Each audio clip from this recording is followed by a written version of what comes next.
Okay. Hi, everyone. I'm sure that was a long 5 minutes. But let's... Oh, yeah.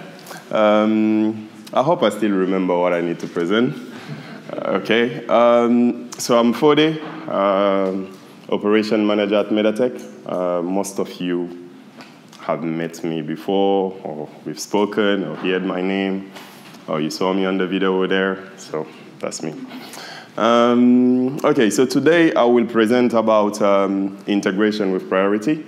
We said portal and APIs, but I want to take it one step backward and say, let's talk about integration with priority, including the portal and all other tools that we have available for you.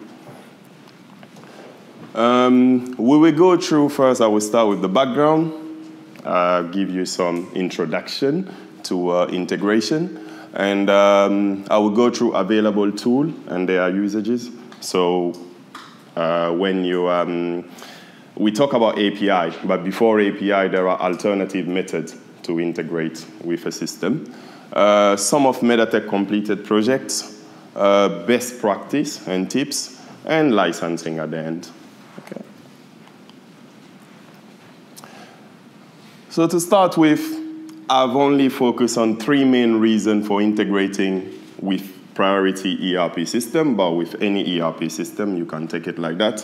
I'm only going to focus on 3. There are many reasons why you would want, depending on your sector, what you're doing, and what the integration is. First is to get information from external source into the system. So not everything is initially entered in the ERP. There are some information that are coming from any external software. This can be website. It can even be like weather forecast, depending on your business. It could be specialist tools, so on and so forth.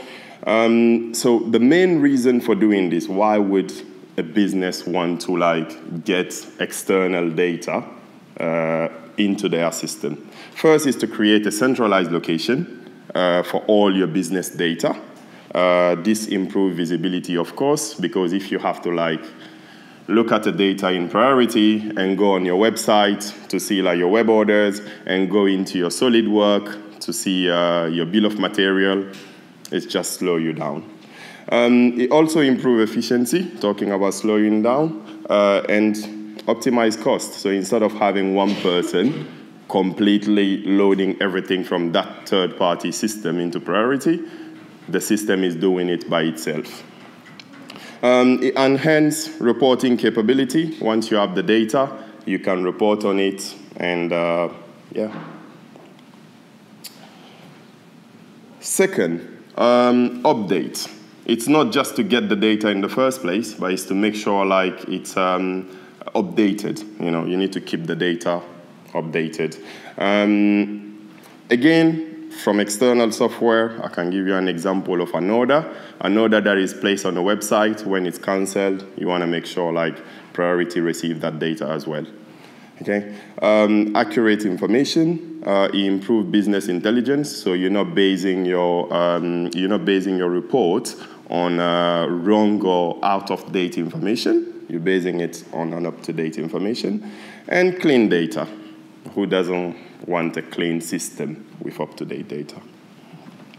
Not lastly, posting. So posting data from priority to other systems. So this could be a system, could be anything. So getting data outside of your ERP system and making that available elsewhere.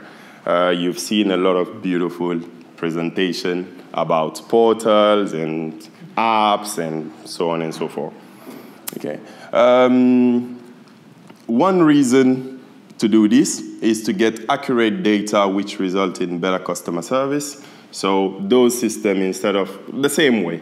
So it's just the same reason we need data from them. The same, it's the same reason they also need the data from us. So you're creating a centralized environment where you're not repeating the same information, but also you are removing duplicates in general. It enables automation. I repeated that again, so clean data. Okay. There are a lot of tools for integration. Nowadays we talk a lot about API, but I can see actually a few people here. They have integrations, and those integrations are not done via API, but they're working. It could be that for that specific integration that they want, API is not suitable, or it's not even available.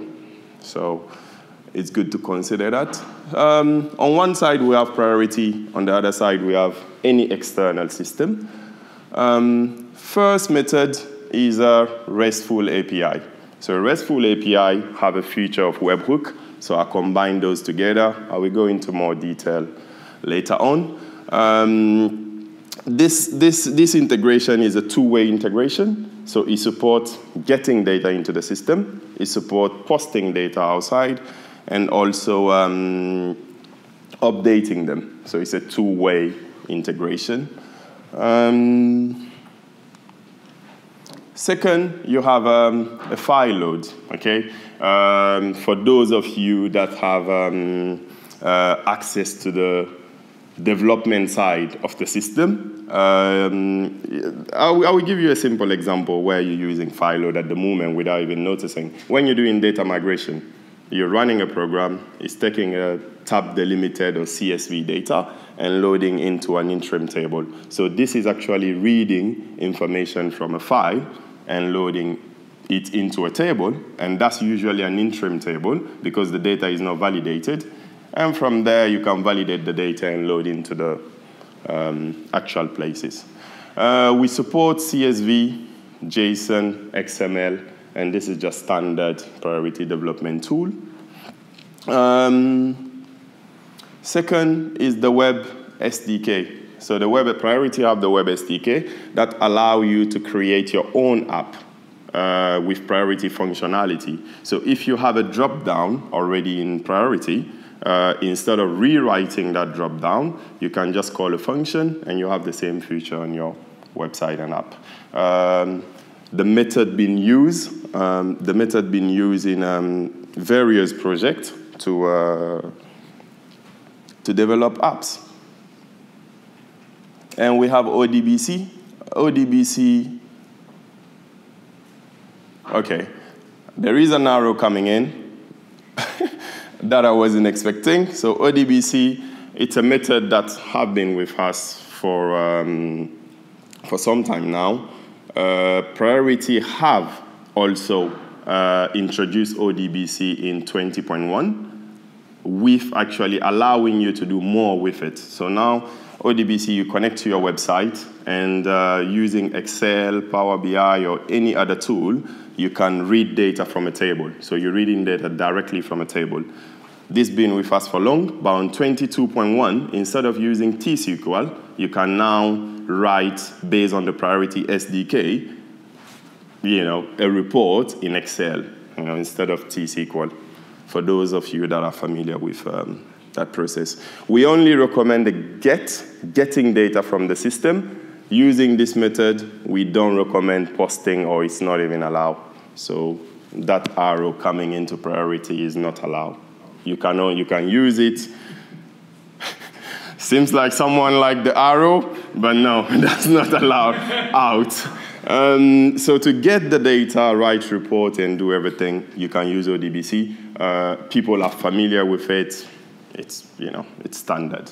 Okay. Okay, few examples for priority. Orders, basic. Everyone wants to get orders from website, from a customer, from their suppliers into the system. So this can either be sale orders or purchase orders. Financial data,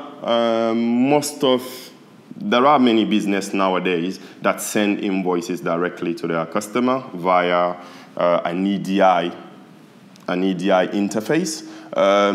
Why not talk about table and import interface? We do work with, what's their name?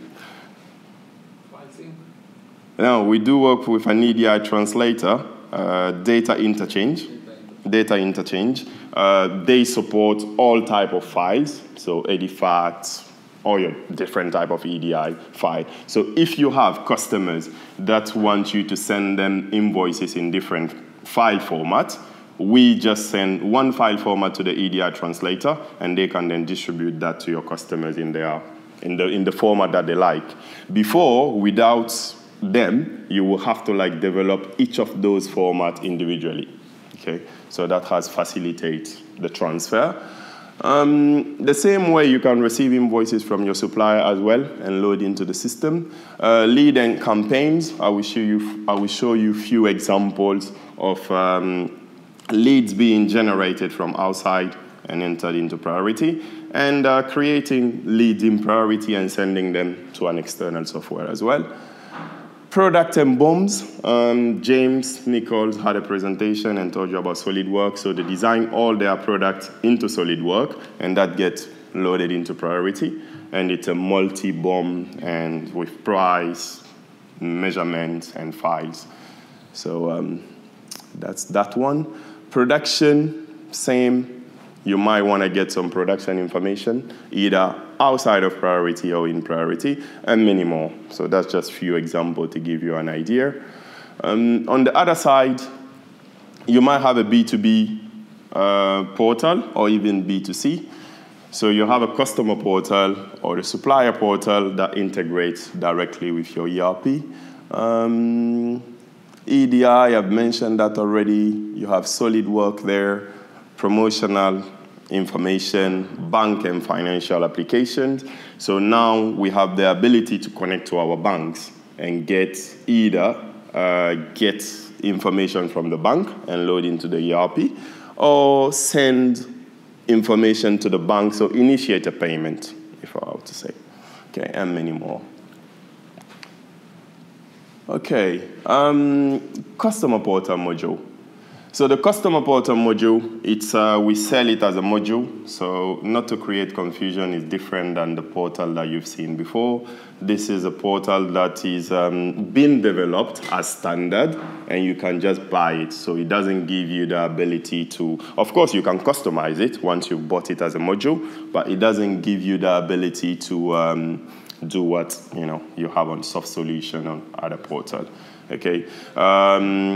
So cheaper version of having a portal, if it fits your needs, why not? You can just use it.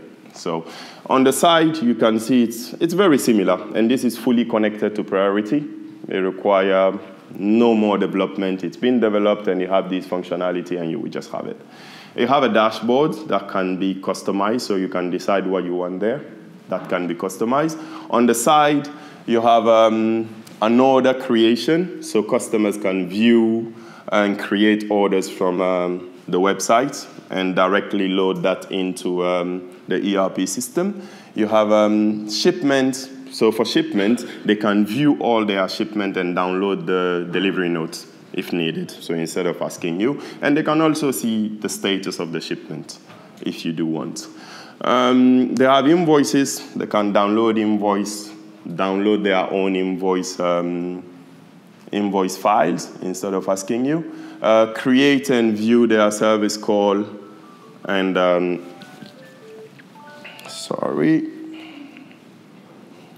good. If I don't do that, it will come up again.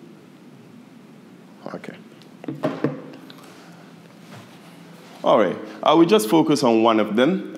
This is available. Contact any Medatech staff, and they'll be able to walk you through it. So let's say this is how most of them look like. Creating orders is as simple as that. You select a product. We already know who are you because you are connected with to the system, to the portal as a contact.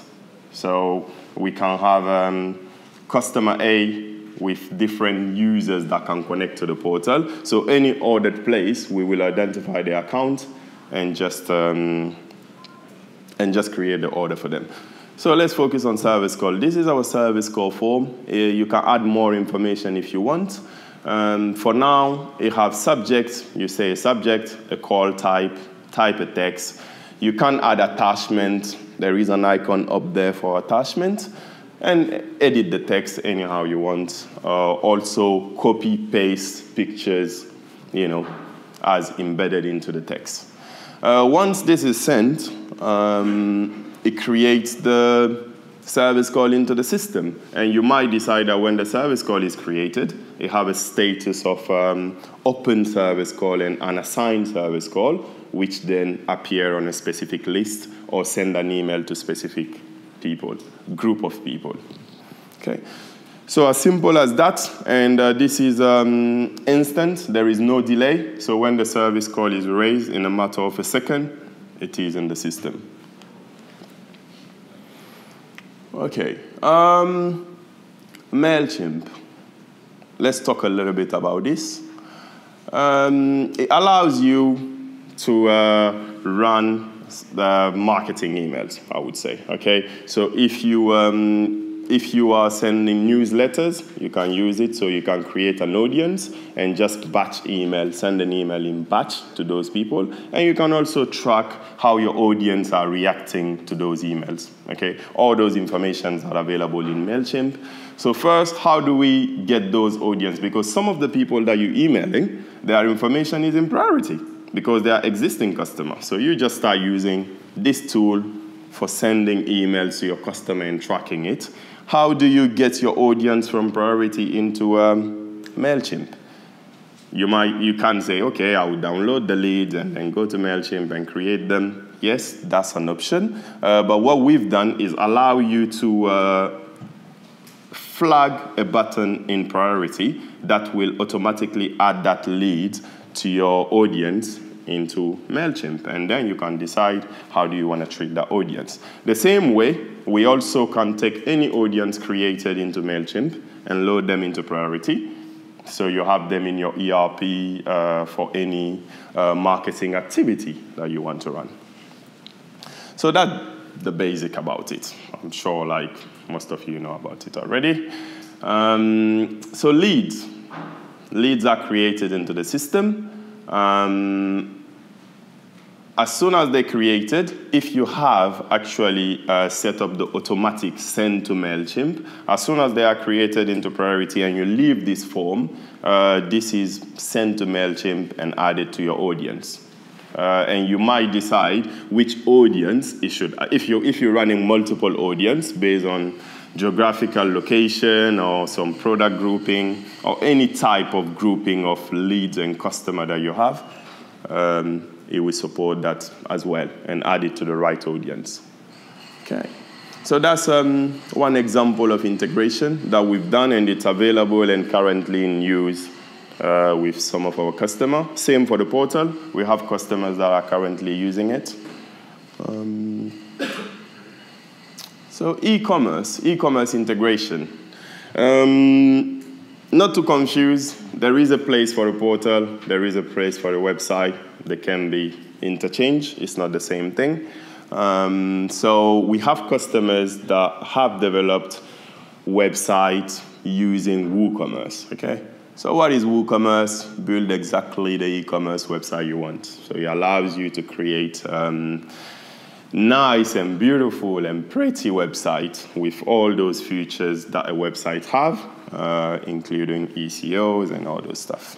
But it also gives you a backend, okay? So WooCommerce gives you a backend to see all your orders, add your products, manage your stock. So I see it, from my opinion, the way I used to see WooCommerce is, okay, this is for people that don't have a system integrated with the ERP.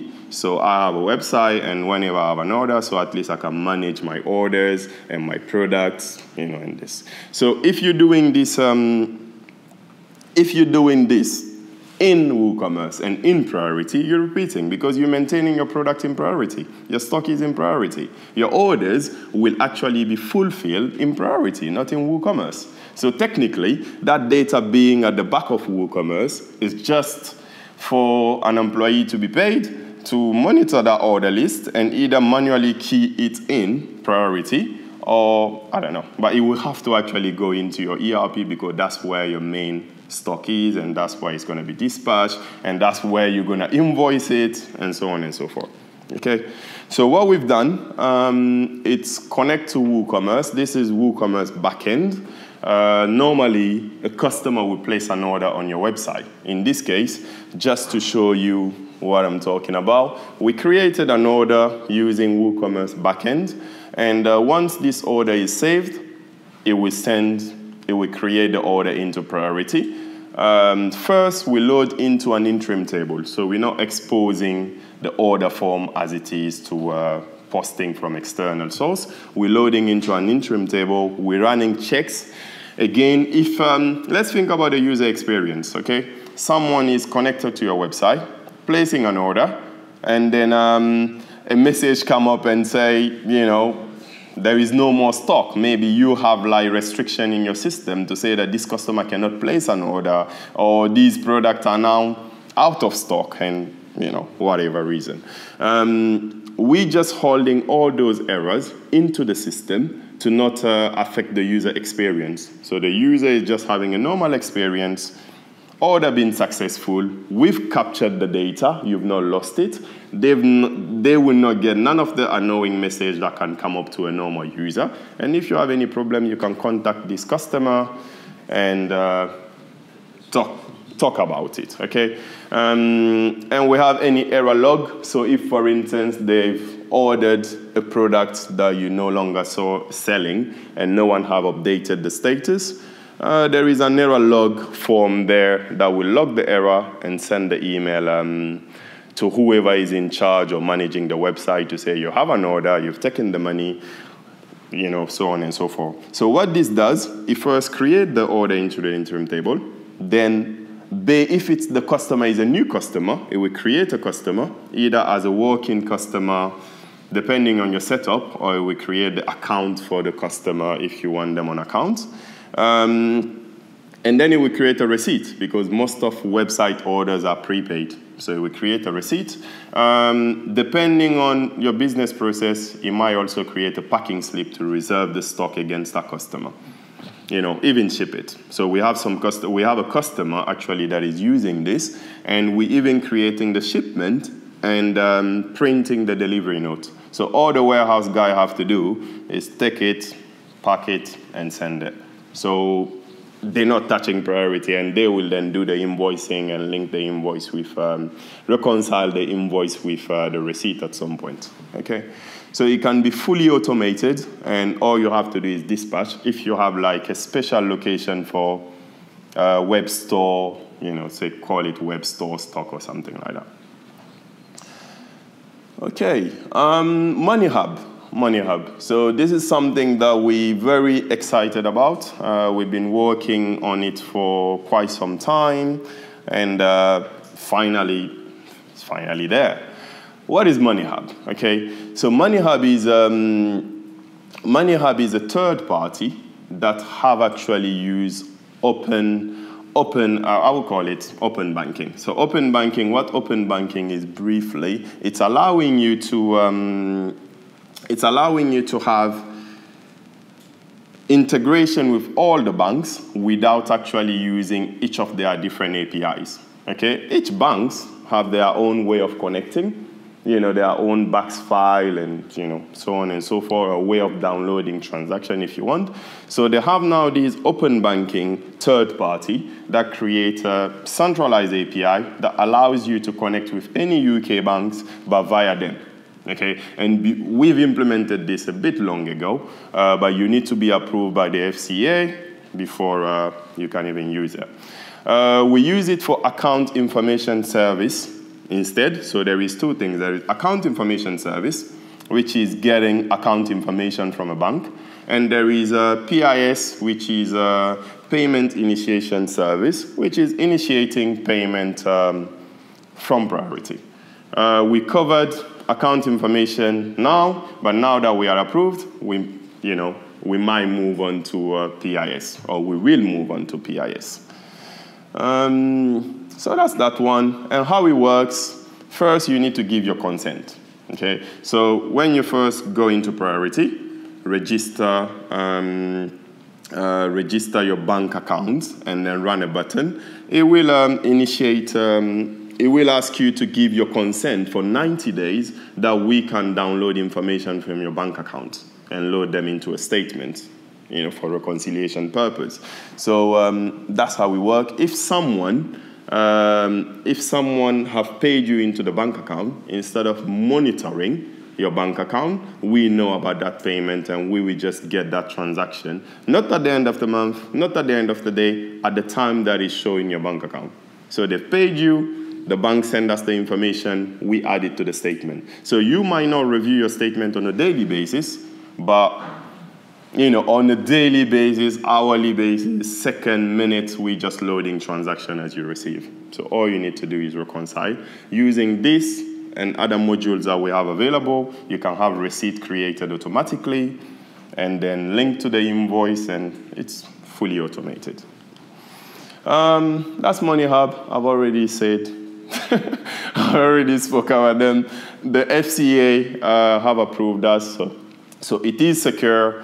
Not everyone can take the API and integrate, so we've been through a lot of checks, and yeah, so.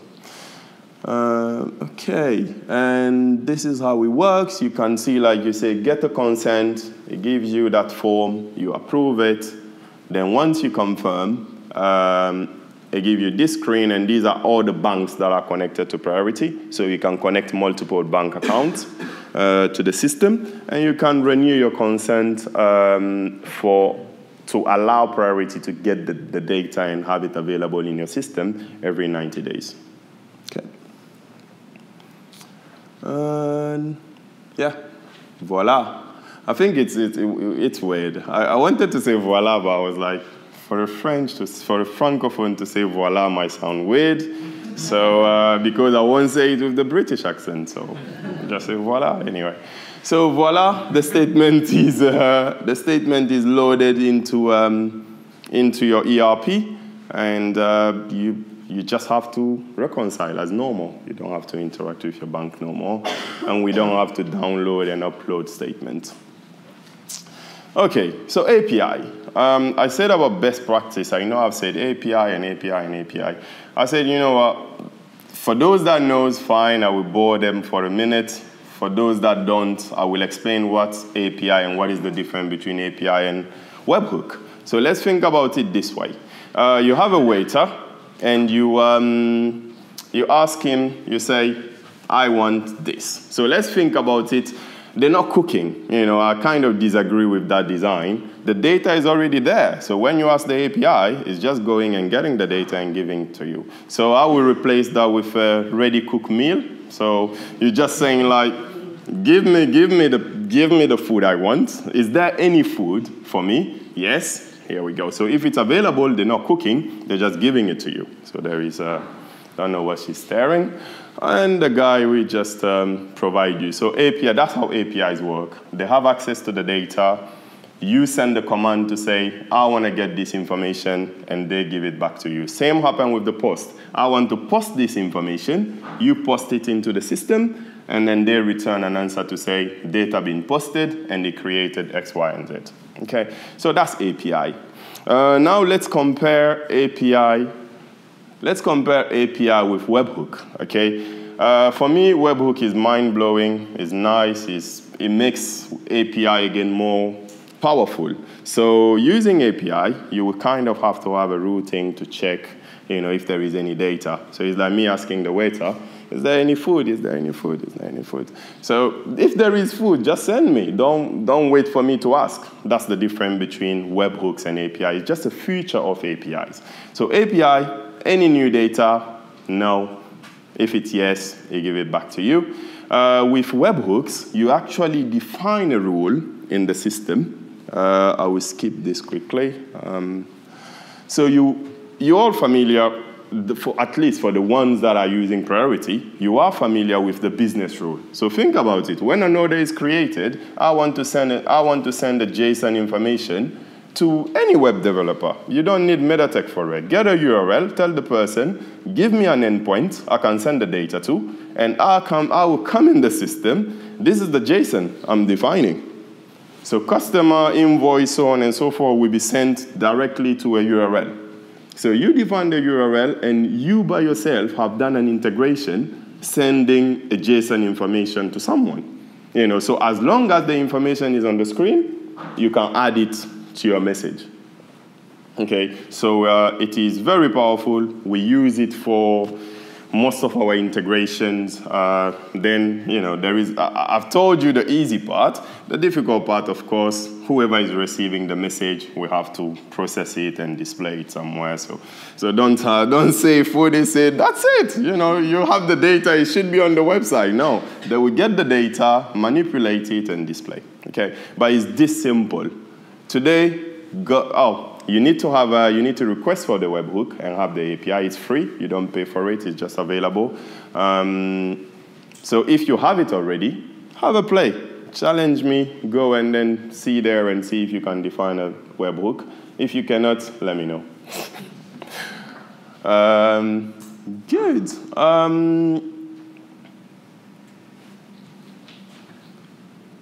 I wasn't expecting that to be my last slide, but that's fine. So key benefit of using the API, okay? I haven't told you that choosing the API is our preferred option, but that's our preferred option. We recommend using the API. ODBC is good for reading data.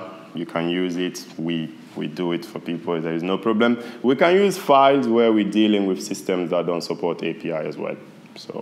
But as much as we can, we try to use the API for every development that we do. It's real time, it's fast, definitely fast, and using the webhook is even faster and reactive. It's reliable, it's a new, it's modern, it's modern and reliable. It's secure, ease of use, so you can pick any programmer, web programmer, that actually they will see an API and they want to say, oh, what language is this? So it's an API. You just use it, and you can use it in Python, in JavaScript, anywhere you want. Okay. And yeah, I said modern. Licensing, okay, licensing. For read-only, for those of you that may not be aware of it, you can read any data from Priority free of charge. So contact us. I want a read-only API license so that I can read information from data and display it into a BI tool, Power BI, or anything like that. You don't pay for it, it's free. It requires a dedicated or shared user. That's something that you need to put in mind. An API is acting as a user that is getting the information and posting the information. It doesn't have to be called API. We might use I like to say name, but now I look around, the name that I'm going to say is someone there anyway. Team, I'll pick Team. Team, Team, you can use Team username to call it API, to allocate it to the API, and anything that is loaded into the system or retrieved from the system is just going to be in team name. Okay, but if you don't like that, because some people might have a password policy where they change passwords every often, and they don't want to be changing their API passwords, you might buy a dedicated user and call him API and just use him for this purpose. Okay, but you need a user. It's not just transaction based. So for read, nothing. I'm selling nothing here. It's free. And for writing into the system, of course, you're writing into the system, so it makes sense that, it's consuming something, either a transaction or a user or something like that. In this case, it's transaction. And we have a premium transaction and non-premium transaction. For the first time when you're buying, depending on your agreement and what you manage to agree with Keith, you might either get the basic 3,500, that come with premium and non-premium together, okay? So initially you buy it like that, and then if you notice that you don't need non-premium, you only need premium, then you can buy more premium licenses, okay? What is premium? Price quotation, sale order, purchase demand, purchase order, service call, reporting expenses, sell invoice, so on and so forth, okay? Any custom form, like the form that I shown you where we temporarily loading the orders before posting into the order form, that form is a non-premium one. It's a custom form that we designed for the purpose of that. So technically, you know, you might actually need more transaction for non-premium than premium. If you decide to load, in some of our integration, we've decided to load directly in the form because it's not a complex form, it doesn't have any rule. So if you are reporting your hours, I'm sure I will just load it straight into there. It doesn't really, there is no security reason for not doing so. Same, it requires a dedicated or shared user, required for any scheduled task loading data into the system, okay? So if we use the file method for any new version, if you use the file method, although we're loading via the file into the table, priority is still counting it as a transaction. Okay. Good. Thanks. I hope I didn't bore you that much. And thanks for listening.